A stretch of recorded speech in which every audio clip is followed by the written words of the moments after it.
The sound of laughter felt like broken glass cutting through my chest. I stood there in the middle of my husband's family backyard, holding a paper plate with barely touched potato salad, watching as 30 pairs of eyes stared at me with a mixture of pity and amusement. "Come on, Marissa," my sister-in-law Kristen said, her voice carrying across the party like a megaphone. She stood by the grill with her perfect blonde hair catching the sunlight, wearing a designer dress that probably cost more than my monthly grocery budget. "We all know you can't even afford to fix that piece of junk you drive, let alone buy an old car." The laughter started small. A chuckle from Robert's cousin. A snort from his aunt. Then it spread like wildfire through the crowd until it felt like the whole world was laughing at me. At my expense. At my life. My beautiful African-American features, which I had always been proud of, felt exposed and vulnerable under their stares. I touched my natural hair self-consciously, suddenly feeling like I didn't belong in this space full of people who had never struggled for anything in their lives. "Kristen, that's enough," I managed to say, but my voice came out weak and shaky. "Oh, come on," she continued, clearly enjoying the attention. "We're all family here. We can be honest with each other, right? I mean, look at that car in the driveway." She pointed toward my 10-year-old Honda Civic with the dented bumper and the paint job that had seen better days. "When was the last time you even changed the oil in that thing?" More laughter erupted. Someone actually pointed. I felt my face burn with embarrassment and shame. Where was Robert? My husband of 5 years, who should have been defending me, protecting me from his family's cruel jokes? I searched the crowd and found him standing near the pool, talking to his brothers, completely ignoring what was happening to his wife. When our eyes met for just a moment, he looked away quickly like he was embarrassed of me too. "The thing barely starts," Kristen went on, clearly on a roll now. "I heard it coughing and sputtering when you pulled up. Honestly, Marissa, it's kind of dangerous to drive something like that. What if it breaks down on the highway? What if you get stranded somewhere?" "At least she has a car," someone called out, which only made everyone laugh harder. I felt tears building behind my eyes, but I refused to cry in front of these people. I had learned long ago not to show weakness around Robert's family. They fed on it like vultures. "You know what?" Kristen said, pulling out her phone. "I bet we could find you something better on Craigslist right now. Maybe a nice 1995 sedan with only 200,000 miles on it. That would be a real upgrade for you." The crowd roared with laughter again. Someone was actually recording this on their phone. My humiliation was becoming entertainment that would probably end up on social media later. I looked around the party at all these people I had tried so hard to fit in with for 5 years. Robert's parents, who had never fully accepted me. His siblings, who always made subtle comments about my background, my education, my job at the local grocery store. His cousins and friends, who treated me like I was temporary, like I was just passing through their perfect little world. And there was Robert, still not saying a word. Still not defending his wife. Still pretending like this wasn't happening. "Maybe we should start a collection," Kristen suggested, and I knew she had crossed a line that couldn't be uncrossed. "Everyone chip in a few dollars and help poor Marissa get some reliable transportation. What do you think? $20 each? 30? That's when something inside me broke. Not just my heart, but something deeper. My spirit, my hope, my belief that these people would ever see me as family, as worthy, as human. I set my plate down on the nearest table with shaking hands. Every eye in that backyard was still on me, waiting to see what I would do next. Would I cry? Would I fight back? Would I make an even bigger scene for their entertainment? Instead, I did something that surprised even me. I smiled. Not a happy smile, but the kind of smile that comes right before everything changes forever. "You know what, Kristen?" I said, my voice steady now, clear and strong. "You're absolutely right." The laughter died down a little. People weren't sure what was happening anymore. "I can't afford a new car right now," I continued, looking directly at her. "I can't afford a lot of things. But there's something you can't afford either." "What's that?" she asked, still smirking. "Class," I said simply. The backyard went completely silent. Even the kids stopped playing in the pool. I looked around at all these people one last time, memorizing their faces, their expressions, the way they had made me feel in this moment. Then I looked at Robert, my husband, who was finally paying attention but still didn't have the courage to speak up for me. "Thank you all for a lovely afternoon," I said politely. "I think it's time for me to go." I walked through that crowd with my head held high, my shoulders back, my dignity intact despite everything they had tried to take from me. Behind me, I could hear whispers starting up, people trying to figure out what had just happened. As I reached my beat-up Honda Civic, I heard footsteps behind me. "Marissa, wait," Robert called out. I turned around to see my husband jogging toward me, his face flushed with what might have been embarrassment or anger. I couldn't tell which. "Where are you going?" he asked. I looked at this man I had married, this man I had loved, this man who had just stood there and watched his family tear me apart for their entertainment. "Home," I said simply. "But the party's not over." "It is for me." That was the moment I knew my marriage was over too, even if it would take me a few more weeks to fully understand it. As I drove away in my coughing, sputtering car, I had no idea that this humiliation, this rock-bottom moment, would be the first step toward the most amazing transformation of my life. Behind me, the party continued. The laughter resumed. They probably forgot about me within an hour. But I would never forget this day. And someday neither would they. 3 weeks after the party, I was still replaying that afternoon in my head. The laughter, the pointing, the way Robert had just stood there like a statue while his family ripped me apart. I kept thinking maybe I had overreacted. Maybe I should have just laughed along with them, maybe I was being too sensitive. That's what Robert had been telling me every day since we got home. "It was just a joke, Marissa," he'd said that night after the party. "Kristen didn't mean anything by it. You know how she is." Yeah, I knew exactly how she was. Mean, petty, and jealous of anyone who didn't fit into her perfect little world. But what I was starting to realize was that Robert was okay with that. He was okay with his wife being the target of their jokes as long as it wasn't him. I was folding laundry in our bedroom when I heard his phone buzz on the nightstand. Robert was in the shower, and normally I wouldn't even look at his phone, but something made me glance over. The message preview made my blood run cold. "Angela, can't wait to see you tonight. Same place as usual?" Face blowing a kiss. My hands stopped moving. The shirt I was folding fell to the floor. I stared at that phone like it was a snake that might bite me. Angela. I knew that name.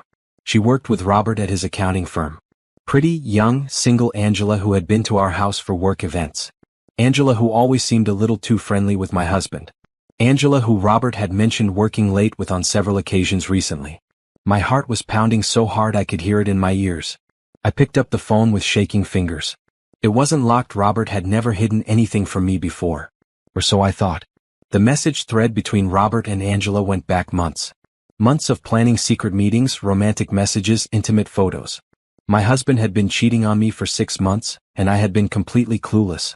"Robert, my wife will be at work until 8. We have plenty of time." Angela, good. "I hate having to sneak around like this. When are you going to tell her about us?"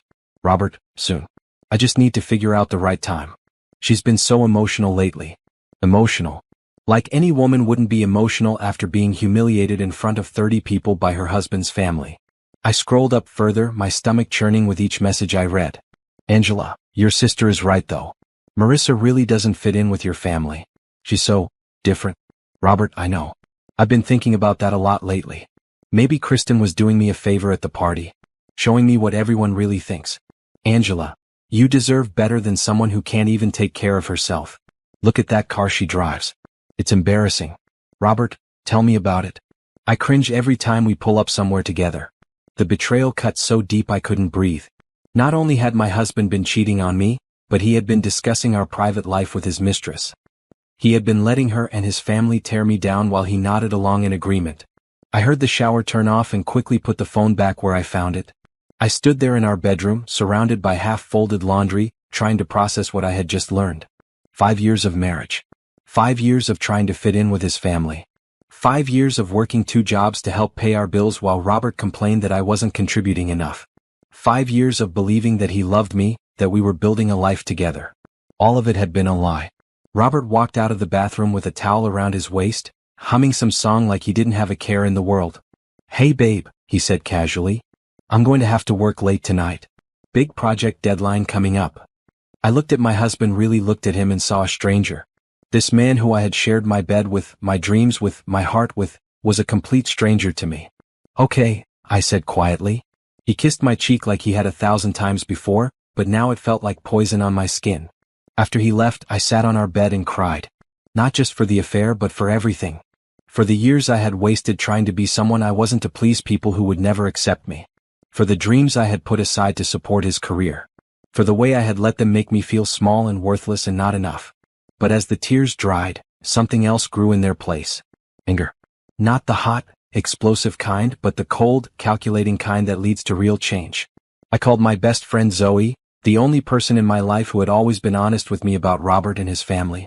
I need to come stay with you for a while, I said when she answered. What happened? She asked immediately. I'll tell you when I get there.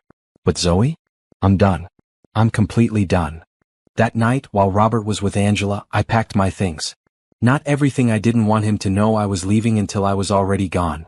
Just the essentials, my important documents, and a few items that had sentimental value. I left my wedding ring on the kitchen counter next to a simple note. I know about Angela. I'm filing for divorce. As I drove away in my beat-up Honda Civic, I felt something I hadn't felt in years. Free.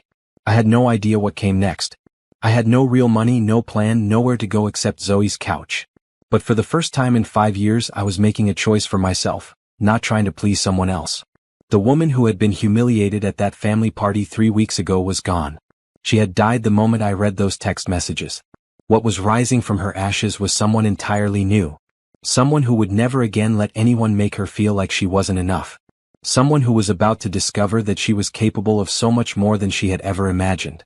Zoe's apartment was small, cramped, and the most beautiful place I had ever been. Her couch was lumpy and barely long enough for me to stretch out on, but it felt like freedom.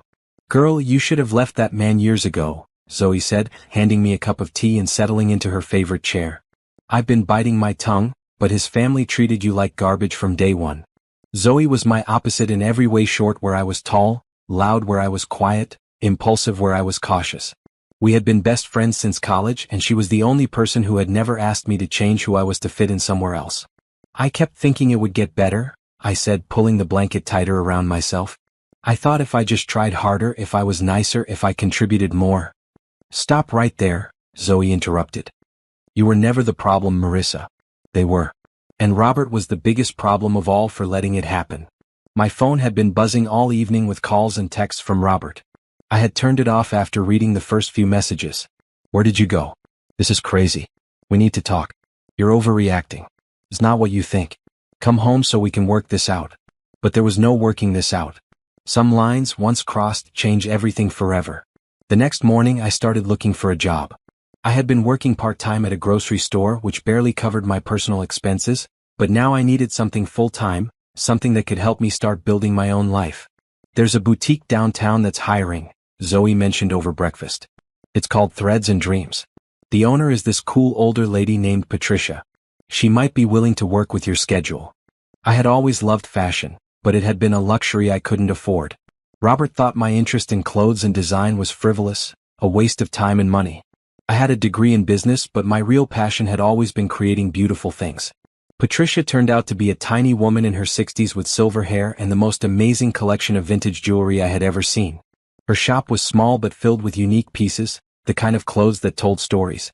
I don't have much experience in retail, I admitted during the interview.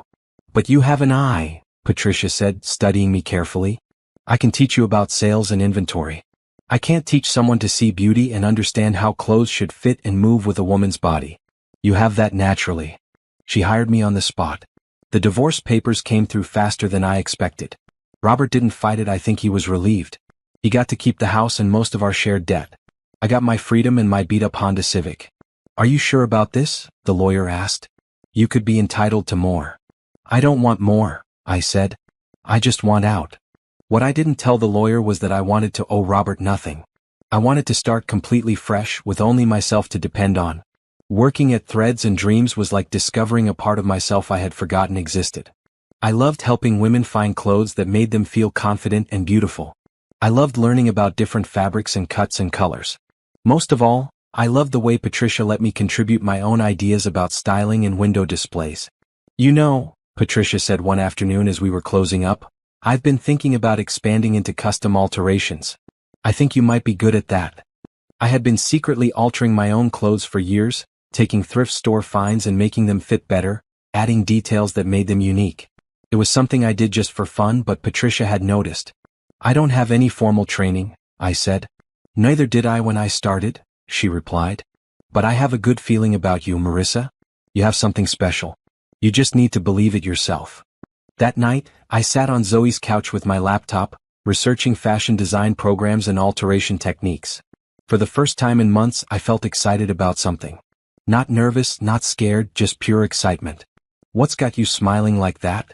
Zoe asked, coming home from her shift at the hospital. I think I might have found my calling, I said. About time, she grinned. I was wondering when you were going to remember that you're amazing. The next few weeks fell into a routine. I worked at the boutique during the day, learning everything Patricia would teach me. In the evenings, I practiced on clothes from thrift stores, teaching myself new techniques through online tutorials and trial and error. Slowly, I started to feel like myself again. Not the version of myself that had been trying to please Robert's family, but the real me. The me who noticed beautiful things and wanted to create them. The me who had opinions and dreams and wasn't afraid to take up space in the world. One evening, as I was working on transforming an old dress I had found at Goodwill, my phone rang. It was a number I didn't recognize.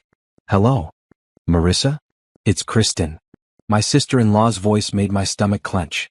I hadn't spoken to anyone from Robert's family since I left. What do you want? I asked. I heard about the divorce, she said, and I could hear something in her voice that might have been guilt. I wanted to call and see how you're doing. I'm fine. Are you really? Because I know this must be hard for you and I wanted you to know that if you need anything. I need you to lose my number, I said calmly. Marissa, wait. I think maybe we got off on the wrong foot. Maybe I said some things at the party that came out wrong? You didn't get off on the wrong foot, Kristen. You showed me exactly who you are. And now I'm showing you who I am. Don't call me again. I hung up and turned my phone off. Some bridges are meant to be burned. But as I went back to my sewing, I realized something had changed in that conversation. 3 months ago, I would have been polite. I would have made excuses for her behavior. I would have probably even thanked her for calling. Now I was protecting my own peace. I was setting boundaries. I was becoming someone who wouldn't accept being treated badly just to keep the peace. The dress I was altering turned out beautifully, a vintage piece that I had transformed with some strategic seaming and a few carefully placed details. When I wore it to work the next day, 3 customers asked where I had gotten it. I made it, I said, and for the first time in my life those words felt like a superpower. You made that. The customer, a woman about my age with kind eyes, looked me up and down with obvious admiration. I mean, you actually designed and sewed that dress yourself? I was wearing the transformed vintage piece. What had been a shapeless floral dress from Goodwill was now a fitted midi with a defined waist and carefully draped sleeves. The compliment made me stand a little taller. I altered it, I explained. Found the original at a thrift store and redesigned it to fit better. That's incredible, she said. I have a closet full of clothes that don't fit quite right, but I can't afford to take them to a tailor. Do you do that kind of work for other people? Patricia looked up from the register where she was helping another customer. She gave me an encouraging nod. I could try, I said. I'm still learning, but if you have something specific in mind. That's how I got my first client. Helen worked at the bank downtown and had a beautiful blazer that was just a little too big in all the wrong places. She brought it by the next day and I spent that evening taking it apart and putting it back together with a better fit. When Helen picked it up, her face lit up like Christmas morning. This is perfect, she said, turning to admire herself in Patricia's full-length mirror. It's like having a custom-made piece. How much do I owe you? I hadn't really thought about charging. I was just happy to have something to practice on. $20? I suggested hesitantly. Helen laughed. Honey, you could charge 3 times that for this kind of work. A professional alteration shop would have charged me at least $60, and it wouldn't have looked half this good. She handed me $40 and promised to tell her friends about me. That weekend I had 3 more requests. A bridesmaid dress that needed to be taken in. A pair of pants that were too long. A vintage coat that needed updating. Word was spreading through Helen's network of professional women who wanted quality alterations without the high prices of the fancy shops across town. You need to make this official, Zoe said, watching me work on the dining table that had become my sewing station. Get some business cards printed, maybe set up a website. I don't know if I'm ready for all that, I said, carefully pinning the hem on a cocktail dress. Girl, you're already doing it, she pointed out. You might as well get paid properly for it. Patricia agreed. I've been watching you work, Marissa. You have a gift. Not just for the technical aspects, but for understanding what each woman needs to feel her best. That's rare. She offered to let me take appointments at the shop after hours, using her space and equipment in exchange for a small percentage of my earnings. It was more generous than I deserved from someone who had already given me so much. Within a month I was booked solid. Women were driving from neighboring towns to have me alter their clothes. But more than that, I was starting to get requests for original pieces, custom dresses for special occasions, unique blazers for professional women who wanted something different from what they could find in department stores. I have an idea, Patricia said one afternoon as I was finishing a particularly challenging project, a wedding dress that needed to be completely restructured to fit the bride's changed figure. What if we devoted one section of the shop to your custom pieces? Original designs, not just alterations. My heart jumped. Do you think people would buy them? I think people are already buying them, she pointed out. Every custom piece you make leads to 3 more orders. She was right. My phone was constantly buzzing with new requests. Women were sharing photos of their altered or custom pieces on social media, and the posts were getting attention from people I had never met. That night, I sketched out some ideas for a small collection, 5 original pieces that would showcase different techniques and styles. A wrap dress that would flatter multiple body types. A blazer with interesting seaming details. A cocktail dress with hand-sewn embellishments. Each piece would be made to order, ensuring a perfect fit and unique details for each customer. You know what you need? Zoe said, looking over my sketches. A fashion show. Nothing big, just a small event to show off your work. The idea terrified and excited me in equal measure. I don't know the first thing about putting on a fashion show. Lucky for you, I know someone who does, she grinned. Remember my cousin Jade? She works in event planning. She's been looking for a creative project to add to her portfolio. Jade turned out to be as enthusiastic about the idea as Zoe. A local fashion show featuring an emerging designer? That's exactly the kind of unique event that gets media attention. Plus, we could make it a fundraiser for something meaningful, maybe a women's shelter or job training program. Supporting women who were starting over, just like I had been 6 months ago, felt like the perfect cause. We decided to organize a small show at a local community center, with tickets priced reasonably so that women from all backgrounds could attend. As I worked on the pieces for the show, I realized something amazing was happening. I wasn't just making clothes, I was building a brand, creating something that was uniquely mine. Every stitch was infused with the lessons I had learned about resilience, about standing up for myself, about believing in my own worth. The woman who had been humiliated at that family party felt like a different person now. She had been broken down so completely that she'd had no choice but to rebuild herself from scratch. And this new version, stronger, more confident, more creative, was someone I was actually proud to be. My phone rang while I was putting the finishing touches on the collection. It was a number I didn't recognize, but something made me answer. Hello? Marissa? This is Angela, Robert's mistress, the woman he had left me for. I felt a familiar stab of anger, but it was different now, sharper, cleaner, less consuming. What do you want? I asked. I wanted to talk to you about Robert, she said, and I could hear tears in her voice. They're not working out the way I thought they would. That's not my problem. But you were married to him for 5 years. You know him better than anyone. I thought maybe you could give me some advice about how to make him happy. The request was so absurd, so completely tone-deaf that I almost laughed. Angela, I said calmly, the best advice I can give you is this. Robert will never be happy because he doesn't know how to be happy. He only knows how to take from other people until there's nothing left to take. Good luck with that. I hung up and went back to my sewing. In 6 months, I had gone from being the woman they pitied to being the woman they called for help. The transformation was just beginning. The community center was buzzing with activity as we set up for the fashion show. Jade had outdone herself. String lights transformed the plain space into something magical, and she had somehow convinced a local florist to donate arrangements that made everything look expensive and elegant. Are you nervous? Patricia asked as I hung up the last of my collection pieces backstage. I was terrified, but it was a good kind of terror. The kind that meant I was about to do something that mattered. Yes, but also excited, I admitted. Zoe peeked through the makeshift curtain. Ladies, we have a problem. A good problem, but still a problem. What do you mean? I asked. We sold out. Completely. And there are still people at the door wanting tickets. Jade's trying to figure out how to set up more chairs. I had hoped maybe 50 people would show up. The center seated 80, and apparently we were going to need every chair plus some standing room. As the show began, I watched from the wings as my models, volunteers from the community who represented all different ages, sizes, and backgrounds, walked the runway wearing my creations. Each piece told a story of transformation, of taking something ordinary and making it extraordinary. The audience was engaged in a way I hadn't expected. They weren't just politely clapping, they were genuinely excited, pointing out details to each other, taking photos and videos. Then Jade took the microphone for the finale. Ladies and gentlemen, please welcome our designer, Marissa Thompson. I walked out onto that makeshift runway wearing my favorite piece from the collection, a dress I had designed to show that elegance didn't require expensive materials, just thoughtful construction and attention to detail. The applause was overwhelming. 6 months ago, I said into the microphone, my voice shaking slightly, I was starting over with nothing but a sewing machine and a dream. This collection represents not just my designs, but the support of this incredible community.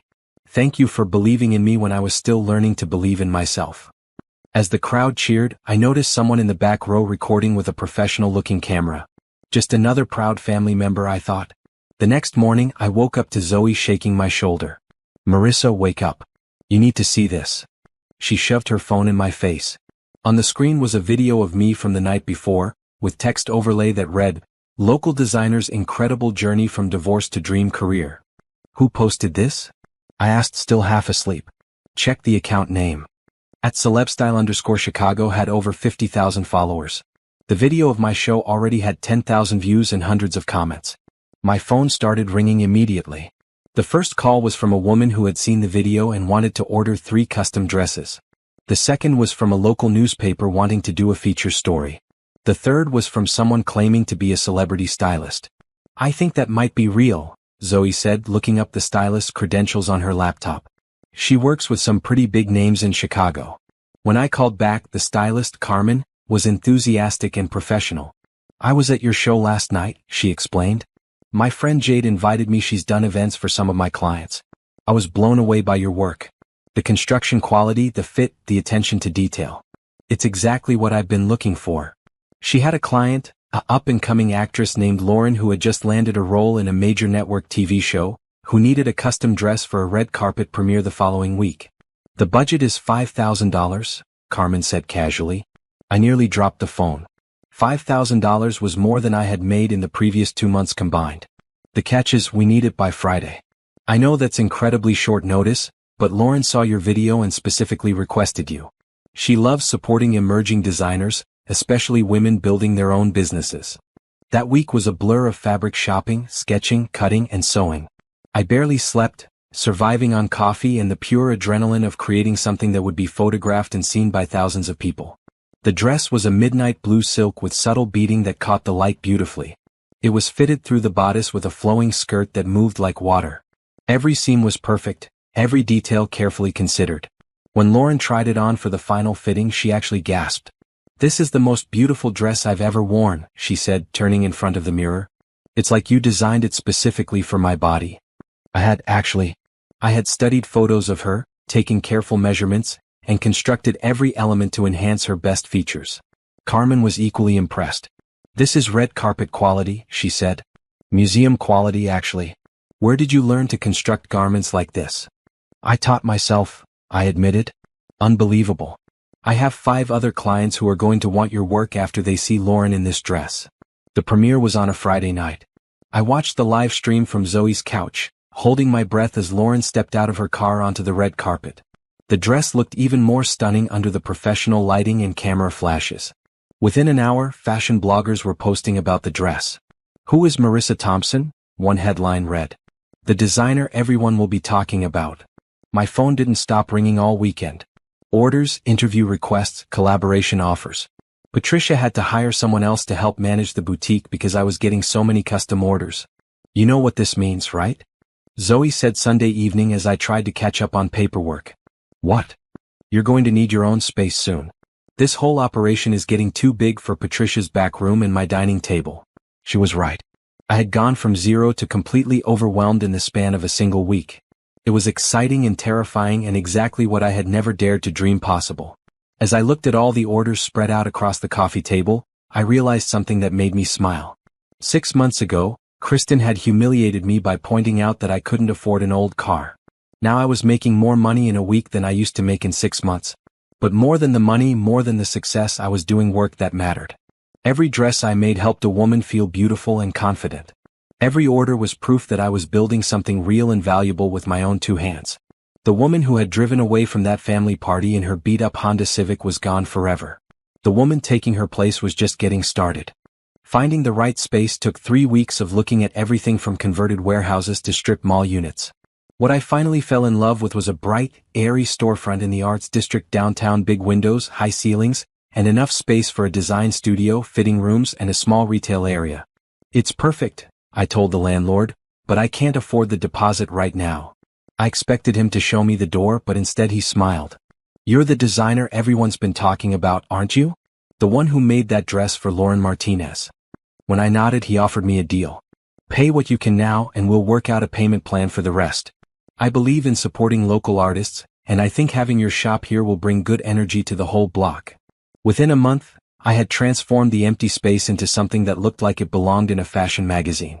Patricia helped me design the layout, and Zoe's hospital connections led me to a contractor who gave me a huge discount on the build-out. The day I hung up my sign, Marissa Thompson Designs, in elegant gold lettering, I stood on the sidewalk and took a picture. Not for social media, just for me. Proof that I had built something real from nothing. Business was booming. Carmen had been true to her word about the 5 other clients, and word of mouth was bringing in even more. I hired 2 seamstresses, both women who were rebuilding their own lives after difficult situations. Training them felt like paying forward all the help I had received. You need to think bigger, Carmen told me during one of our regular check-ins. I'm getting calls from stylists in New York and Los Angeles asking about your work. Have you considered showing at Fashion Week? The idea seemed impossible. Fashion Week was for real designers, established brands, people who had been doing this for years. I've only been in business for 8 months, I protested. Diane von Furstenberg started with one wrap dress, Carmen pointed out. Sometimes the fashion world is ready for something new, something fresh. You have a unique voice and impeccable construction skills. That combination is rare. She introduced me to a fashion publicist who specialized in emerging designers. Within weeks, I had been accepted to show at Chicago Fashion Week as part of their New Voices showcase. Preparing for Fashion Week meant creating an entire collection, 12 looks that told a cohesive story. I decided to theme it around transformation, each piece representing a different stage of a woman's journey from being diminished to being empowered. I worked 16-hour days for 6 weeks straight, pouring everything I had learned about construction, fit, and design into 12 pieces that represented the best of my abilities. Each look was made for a different body type and lifestyle, proving that high fashion could be inclusive and accessible. The night before the show, I couldn't sleep. I kept thinking about all the people who had believed in me when I didn't believe in myself. Patricia, who had given me my first chance. Zoe, who had provided a safe place to land when my world fell apart. Carmen, who had opened doors I didn't even know existed. But I also thought about the people who had tried to make me feel small. Kristen, who had mocked my old car and my inability to afford better. Robert, who had betrayed me and discussed my shortcomings with his mistress. All the people at that family party who had laughed at my expense. None of them would have imagined that the woman they pitted would be showing at Fashion Week less than a year later. The show was a success beyond my wildest dreams. Fashion bloggers called the collection stunning and a masterclass in accessible luxury. Orders poured in from boutiques in 6 different states. A major department store chain wanted to discuss a partnership. But the moment that meant the most to me came after the show, when a young woman approached me with tears in her eyes. I just wanted to thank you, she said. I've been following your story online, and it gave me the courage to leave my abusive relationship. Seeing what you built from nothing, it showed me that I could start over too. That's when I realized this was about so much more than clothes or success or proving anything to anyone. I was creating something that helped women believe in their own power, their own worth, their own ability to transform their lives. After Fashion Week, everything changed again. Magazine features, collaboration offers, speaking opportunities. I moved my business into a larger space and hired 10 employees. My designs were being worn by celebrities, businesswomen, and everyday women who wanted to feel special. One afternoon, as I was reviewing profit and loss statements that showed numbers I never could have imagined, my phone rang. It was Robert. Congratulations, he said, and his voice sounded different. Smaller somehow. I saw the article about you in the Tribune. Pretty impressive what you've built. Thank you, I said neutrally. I wanted to call and apologize, he continued. For everything. The way I treated you, the way my family treated you. I was wrong. Yes, you were. I was thinking maybe we could get coffee sometime. Talk about things. I realize I made a huge mistake. The old me might have been tempted. The old me might have remembered the good times and wondered if people could really change. But the new me knew better. Robert, I said calmly, I forgive you for my own peace of mind, but I'm not interested in revisiting the past. I'm building a future now. But Marissa, I have to go. I have a business to run. After I hung up, I realized I felt nothing. No anger, no sadness, no satisfaction at his obvious regret. Just nothing. He was irrelevant to my life now, a chapter that was completely closed. That evening, I treated my employees to dinner to celebrate landing the department store contract. As I looked around the table at these amazing women who had become not just employees but friends and collaborators, I felt something I had never experienced before: complete contentment with who I was and what I had built. The scared woman hiding behind other people's expectations was gone. In her place was someone who created beautiful things, employed other women, and built something meaningful from scratch. But the story wasn't over yet. In fact, the best parts were still to come. The department store contract signing was scheduled for a Tuesday morning in downtown Chicago. I wore one of my own designs, a sharp blazer with subtle embroidered details paired with perfectly fitted pants. Professional, powerful, but still uniquely me. I was running early, so I stopped at the coffee shop across from the meeting location. As I waited in line, I noticed a man ahead of me struggling with his laptop bag, coffee cup, and what appeared to be architectural drawings that kept trying to escape from under his arm. When he reached for his wallet, everything went flying. Papers scattered across the floor, his coffee splashed, and his laptop case slid toward the door. Without thinking, I knelt down to help gather the drawings while he dealt with the coffee situation. "Thank you so much," he said, his voice genuinely grateful. "I'm usually more coordinated than this, I promise." When I looked up to hand him the papers, I found myself looking into the kindest brown eyes I had ever seen. He was tall, with dark skin and a warm smile that made me forget for a moment why I was in such a hurry. "No problem," I said. "Architecture? Sustainable building design, actually.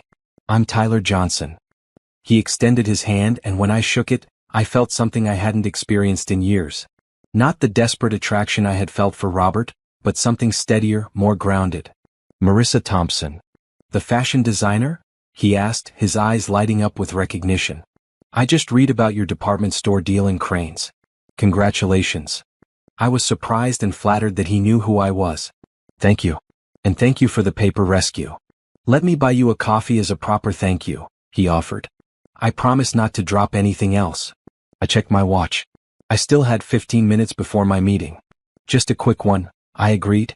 Tyler was easy to talk to in a way that felt completely natural. He told me about his architecture firm's focus on affordable, environmentally friendly buildings. I told him about my upcoming expansion plans. Neither of us seemed to be trying to impress the other, we were just two people having a genuine conversation. "I should probably warn you," he said with a grin, "I know absolutely nothing about fashion. Last week I wore a blue shirt with black pants and my assistant had to send me home to change. And I know nothing about architecture," I admitted. "But I'd love to learn." When I had to leave for my meeting, he asked if I'd like to have dinner sometime. "I'd like that," I said, meaning it. The department store meeting went perfectly. The contract would put my designs in 50 stores across the Midwest, with potential for national expansion if sales went well. It was everything I had worked toward over the past year. But during the entire meeting, part of my mind kept drifting back to Tyler's smile and the way he had made me laugh without even trying. Our first official date was at a small Italian restaurant that Tyler swore had the best pasta in the city. He was right, the food was incredible, but more importantly, the conversation flowed like we had known each other for years. "Can I ask you something?" he said over dessert. "Sure. How did you do it? Start over and build something so successful so quickly? Because I've read about your story and it's pretty incredible." Most people ask that question like they wanted to know the secret formula, the shortcut to success. But Tyler seemed genuinely interested in understanding the journey. "Honestly," I said, "I had no choice. My old life fell apart so completely that I couldn't go back even if I wanted to. Sometimes the only way out is through. That takes real courage. Or real stubbornness," I laughed. "I'm still not sure which one it was." "Maybe both," he suggested. "Sometimes the best things require both courage and stubbornness." Tyler was nothing like Robert. Where Robert had been competitive and critical, Tyler was supportive and encouraging. He was genuinely excited about my success, not threatened by it. He asked thoughtful questions about my work and listened to my answers like they mattered. When he told me about his project's low-income housing designed to be beautiful as well as functional, community centers that brought neighborhoods together, schools that inspired learning, I could see the passion in his eyes. He was building things that made people's lives better, just like I was. "I have a confession," he said after we had been dating for 3 months. That day in the coffee shop? I had already finished my meeting. I was just hanging around hoping to work up the nerve to talk to you. You were not, I laughed. I had seen your picture in the paper the week before, and when I spotted you in line, I got so nervous I fumbled everything. Dropping all those papers wasn't an accident of clumsiness, it was an accident of being intimidated by a beautiful, successful woman. The fact that he had been nervous about approaching me was both endearing and surprising. I had spent so many years feeling like I wasn't quite enough for anyone that it was still hard to believe someone as accomplished and kind as Tyler would be intimidated by me. Our relationship developed slowly, naturally. Tyler never pushed for more than I was ready to give. He understood that trust was something I needed to rebuild carefully. He came to my second Fashion Week show and brought his parents, who were visiting from Detroit. They were lovely people who welcomed me warmly and seemed genuinely proud of their son for finding someone who made him happy. Your parents are wonderful, I told Tyler afterward. They like you too. My mom said, and I quote, "That girl has substance and style. Don't let her get away. Smart woman. Runs in the family," he grinned. 6 months into our relationship, Tyler surprised me by having dinner ready when I came home from a particularly stressful day at the studio. Not takeout, he had actually cooked, and it was delicious. "What's all this for?" I asked. "Do I need a reason to take care of the woman I love?" The words hung in the air between us. He had said it so naturally, without drama or expectation. Just a simple truth. "I love you too," I said, and realized it was the first time in years that I had said those words and completely meant them. Tyler's love wasn't demanding or possessive like Robert's had been. It was steady, supportive, and genuine. He celebrated my successes without trying to take credit for them. He supported my independence while making it clear he wanted to be part of my life. When I had to travel for business, he sent flowers to my hotel room with notes that made me laugh. When I was stressed about a difficult client, he made me dinner and listened without trying to solve all my problems. When I doubted myself, he reminded me of how far I had come without making me feel like I owed my confidence to him. For the first time in my adult life, I was in a relationship with someone who loved me exactly as I was, not as a project to be improved or a trophy to be displayed. "You know what I realized?" Tyler said one evening as we walked through the park near my apartment. "What?" "I've never seen you try to be anyone other than who you are. With your clients, your employees, me, you're just authentically yourself all the time. That's rare." "I spent too many years trying to be what other people wanted," I said. "It nearly destroyed me. I'm not doing that anymore." "Good," he said, squeezing my hand. "The world needs more people who are brave enough to be themselves." As we walked in comfortable silence, I thought about how different my life was from what I had imagined it would be. A year and a half ago, I had been married to a man who didn't respect me, trying to please people who would never accept me, working a job that paid the bills but didn't feed my soul. Now I was building a fashion empire, employing other women, making beautiful things that helped people feel confident and powerful. And I was loved by a man who saw my strength as attractive, not threatening. The scared woman who had been humiliated at that family party was truly gone. In her place was someone I was proud to be successful, independent, creative, and finally genuinely happy.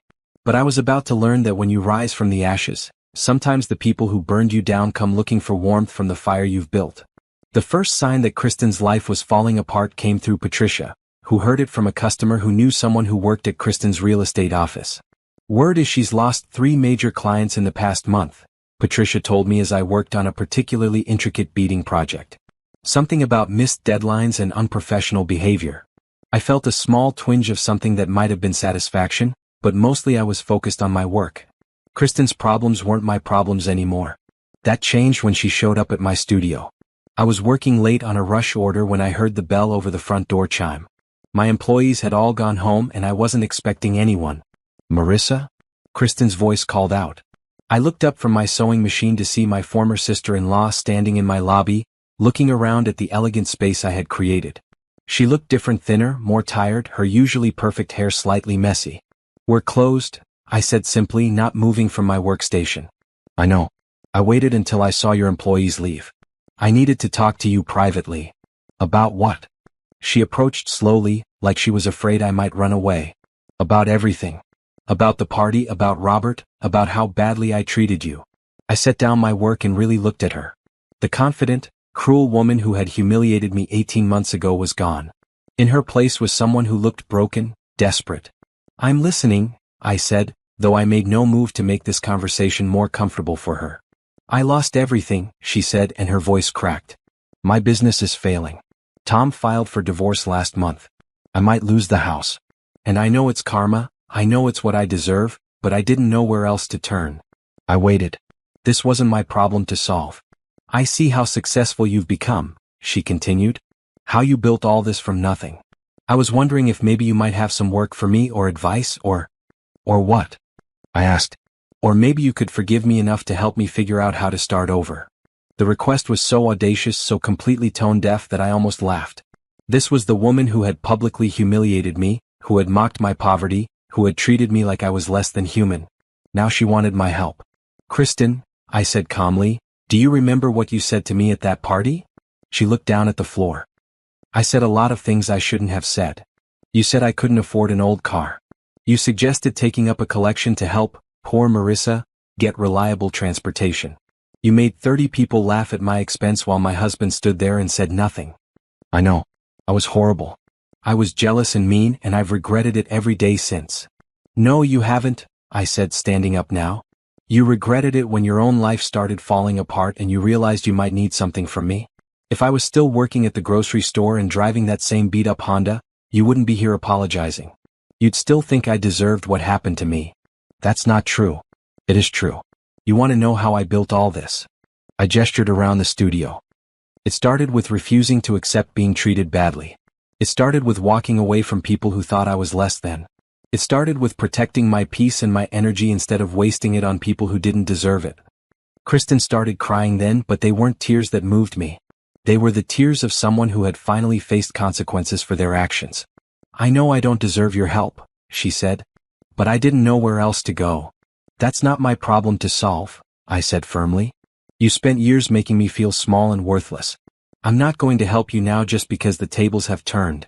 But you're successful now. You could afford to be generous. And there it was. Even in her desperation, even in her apology, Kristen still didn't understand. She still thought this was about money, about what I could afford. She didn't understand that this was about respect, about dignity, about protecting myself from toxic people. I could afford to help you, I said. But I choose not to. Not because I can't afford the money, but because I can't afford to have people in my life who treat me badly. I learned that lesson the hard way and I'm not forgetting it. Please, Marissa. I have nowhere else to turn. That's unfortunate. But you should have thought about that before you decided to treat me like I was nothing. I walked to the front door and held it open. I need you to leave now. Don't come back. Kristen walked toward the door, then stopped. You know, success hasn't made you a very kind person. I smiled, but it wasn't a kind smile. No, Kristen. Success has made me a person who doesn't accept being treated badly. There's a difference. After she left, I sat in my beautiful studio, surrounded by the evidence of everything I had built, and felt completely at peace with my decision. The old Marissa might have helped, might have felt guilty, might have let Kristen back into her life out of some misguided sense of obligation. But the old Marissa had been weak. The new Marissa knew that kindness without boundaries wasn't kindness at all, it was just an invitation to be used. My phone buzzed with a text from Tyler. How's the late night project going? Almost done, I texted back. And I just had an interesting visitor. Tell you about it when I get home. Everything okay? Everything's perfect. And it was. For the first time in my life, I had refused to help someone who had hurt me, and instead of feeling guilty, I felt strong. I felt proud. I felt like someone who had finally learned to value herself properly.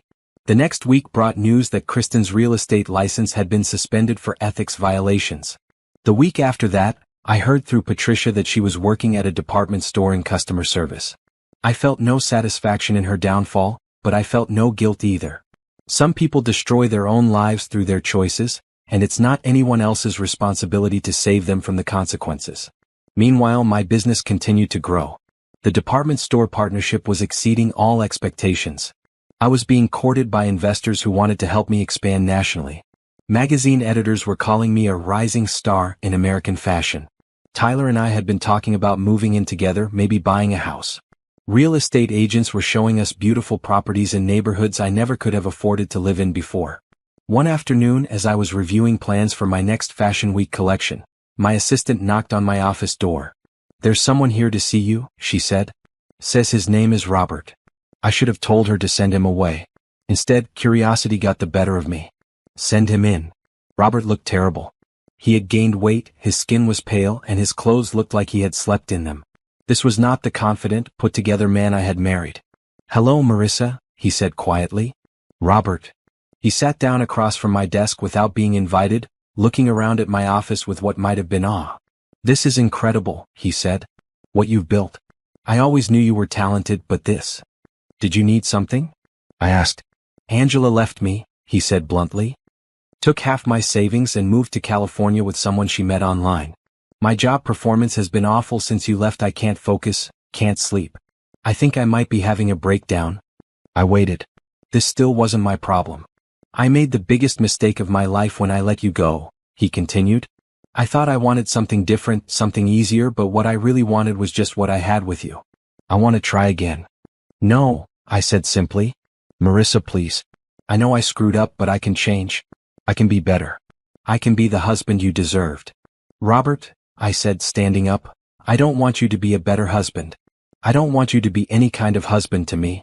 I want you to be nothing to me, which is exactly what you are now. But we had 5 good years before everything went wrong." "No, we didn't. We had 5 years where I convinced myself that trying harder would make you love me the way I deserve to be loved. But you never did, and you never will, because you don't know how." I walked around the desk and sat on the edge, looking down at this man who had once had the power to make me feel worthless. "I'm with someone now who actually loves me," I said. "Who supports my dreams instead of dismissing them. Who's proud of my success instead of threatened by it. Someone who would never stand by and watch his family humiliate me at a party." "I should have defended you," Robert said quietly. "I know that now." "Yes, you should have. But you didn't, and that told me everything I needed to know about who you are and what I meant to you." Robert started crying then, right there in my office.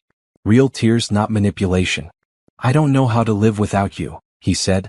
"You'll figure it out," I said without sympathy. I did. After he left, I called Tyler. "Want to go look at that house again?" I asked. "The one with the big windows and the garden? The one you fell in love with?" "Absolutely."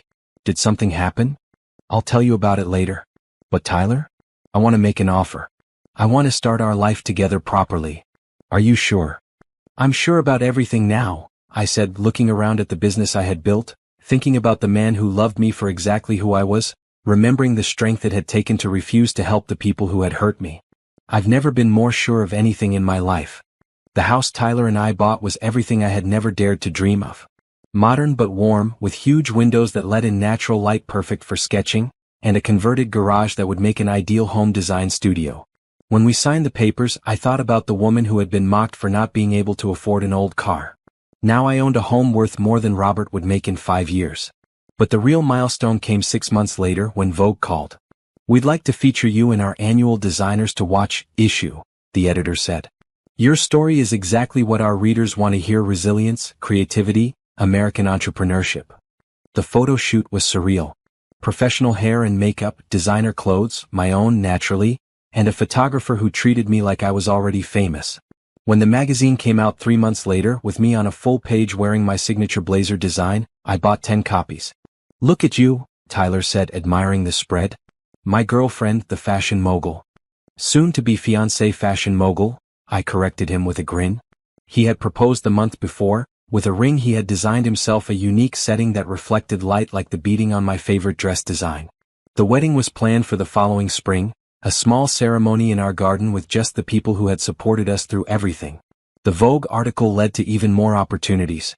Investors were calling daily. I had to hire a business manager to handle all the offers. Department stores were bidding against each other for exclusive contracts.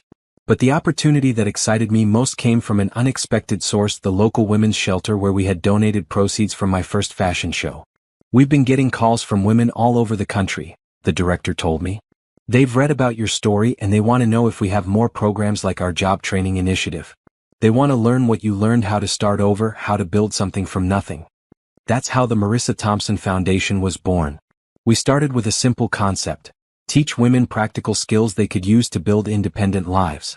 Fashion design and sewing for those who were interested, but also business basics, financial literacy, and most importantly, how to believe in their own worth. "I want to call it the Phoenix Program," I told the foundation board, "because that's what we're teaching: how to rise from the ashes." The first class had 12 women. Some were leaving abusive relationships. Others were recovering from addictions or job losses. All of them had that same look I remembered having 18 months earlier, scared but determined, broken but not defeated. The most important thing I can teach you, I told them on the first day, is that your past doesn't define your potential. Where you've been has nothing to do with where you can go. I shared my own story, the humiliation, the betrayal, the fear of starting over with nothing. I told them about sleeping on Zoe's couch, about the anxiety of not knowing if I could really support myself, about the first time someone paid me $40 for an alteration and how rich that made me feel. Success isn't about proving anything to the people who hurt you, I said. It's about proving something to yourself. It's about discovering that you're capable of more than you ever imagined. 6 months later, 8 of those 12 women had either started their own small businesses or landed jobs that paid living wages. 3 of them were making enough money to help other women in similar situations. The foundation grew quickly. We added locations in 3 other cities, partnering with local shelters and community organizations. Corporate sponsors wanted to be associated with our mission. A major fashion retailer offered to carry accessories made by our program graduates. The night before my second annual foundation gala, I was in my home studio putting finishing touches on the dress I would wear, a design that incorporated elements from every major milestone in my journey. As I worked, I thought about how much my life had changed. 2 years earlier, I had been a woman whose own husband was embarrassed by her. Now I was about to marry a man who bragged about my accomplishments to anyone who would listen. I employed 37 people directly and had helped dozens of other women start their own businesses. My designs were worn by celebrities and featured in magazines, but more importantly, they made everyday women feel beautiful and powerful. The gala was being held at the Palmer House, one of Chicago's most prestigious hotels. As Tyler and I walked into the ballroom, me in my custom design, him in a perfectly fitted tuxedo, I felt like royalty. The evening was perfect. We raised over $200,000 for the foundation. Several program graduates spoke about how the skills they had learned had changed their lives. Magazine editors, celebrities, and business leaders all wanted to talk to me about my work. But the moment that meant the most came near the end of the evening. "Excuse me," a young woman said, approaching our table. "Are you Marissa Thompson?" When I nodded, she smiled. "I just wanted to thank you. I heard you speak last year at the community college. I was in a really bad situation, abusive boyfriend, no money, no job skills. But something you said made me realize I could change my life if I was willing to work for it." "What did I say?" I asked, genuinely curious. "You said that the only person who could save you was you. That waiting for someone else to rescue you was a waste of precious time. So I stopped waiting. I left him, moved in with my sister, and started taking business classes. I just got promoted to assistant manager at a marketing firm, and I'm saving up to start my own consulting business." "That's incredible," I said. "I'm so proud of you. I have a picture of you from that Vogue article on my vision board," she admitted with a laugh. "As a reminder that if you can build an empire from nothing, I can build a career from nothing." As she walked away, Tyler took my hand. "Do you realize what you've become?" he asked. "What do you mean?"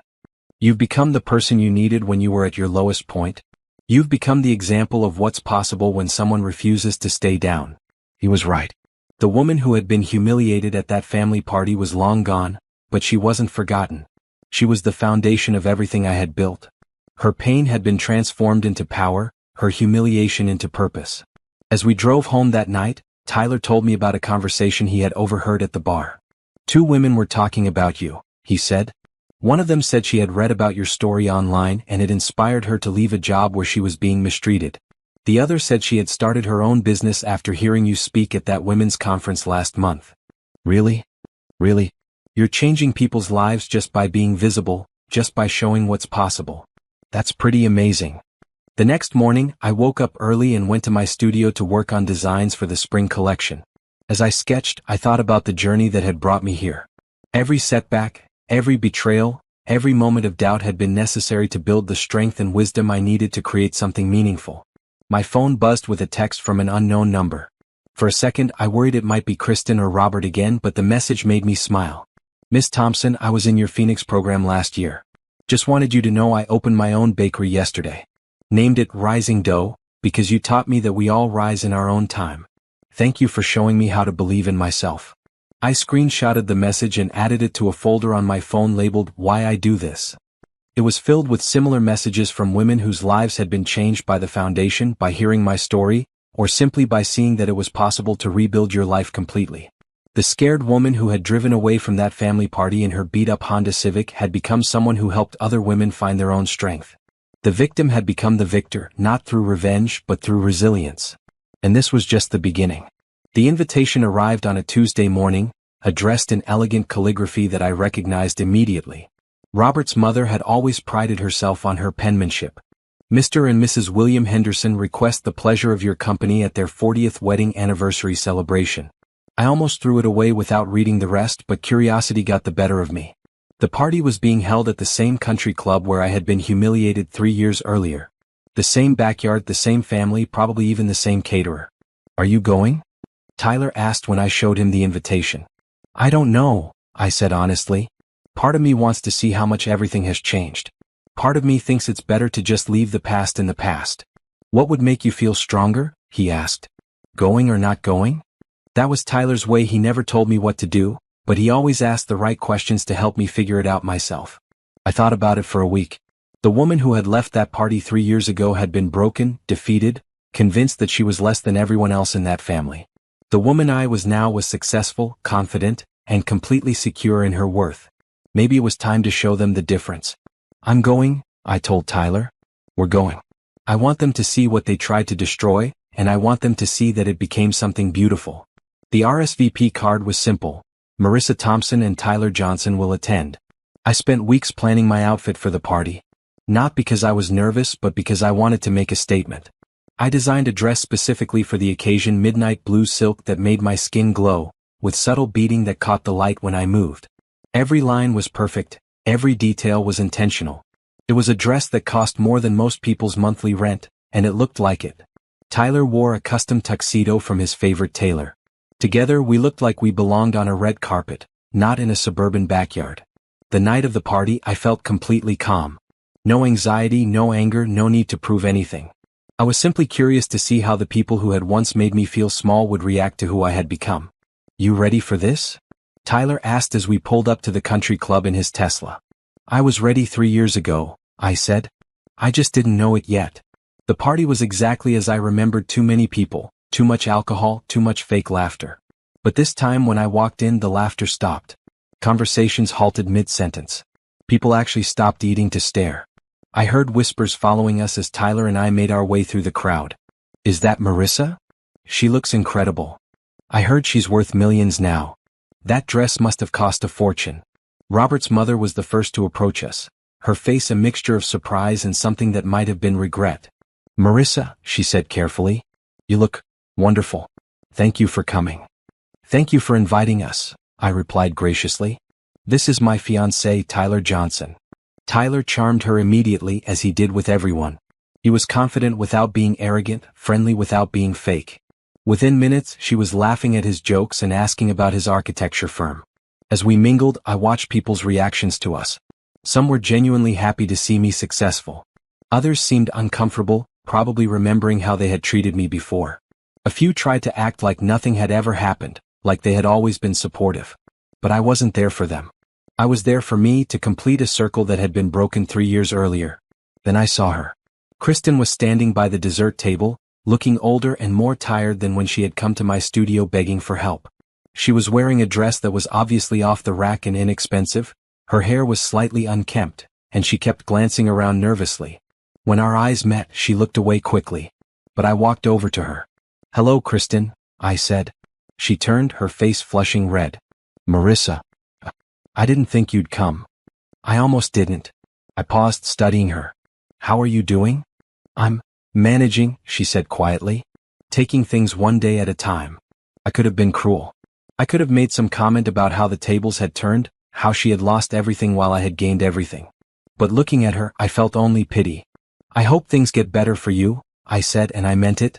Marissa, she said as I started to walk away. I owe you an apology. A real one. What I did to you at that party 3 years ago was cruel and unnecessary. I was jealous and bitter and I took it out on you. I'm sorry. Thank you, I said. I appreciate that. I don't expect forgiveness, she continued. I just wanted you to know that I know I was wrong. Kristen, I said gently, I forgave you a long time ago. Not for your sake but for mine. Holding on to that anger was just hurting me. She started crying then, right there by the dessert table. I destroyed my whole life, she whispered. My marriage, my business, my relationships. I lost everything. Then build something new, I said. It's never too late to start over if you're willing to do the work. As I walked away, I heard Tyler behind me. He had witnessed the whole conversation. That was gracious of you, he said. It was honest, I replied. I really do forgive her. But that doesn't mean I trust her or want her in my life. The rest of the evening was a triumph in ways I hadn't expected.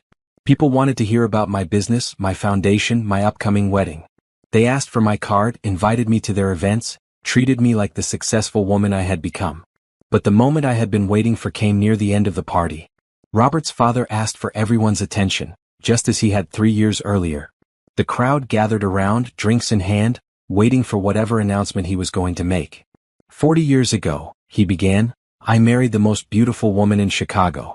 But more than that, I married someone who taught me the true meaning of partnership, support, and unconditional love.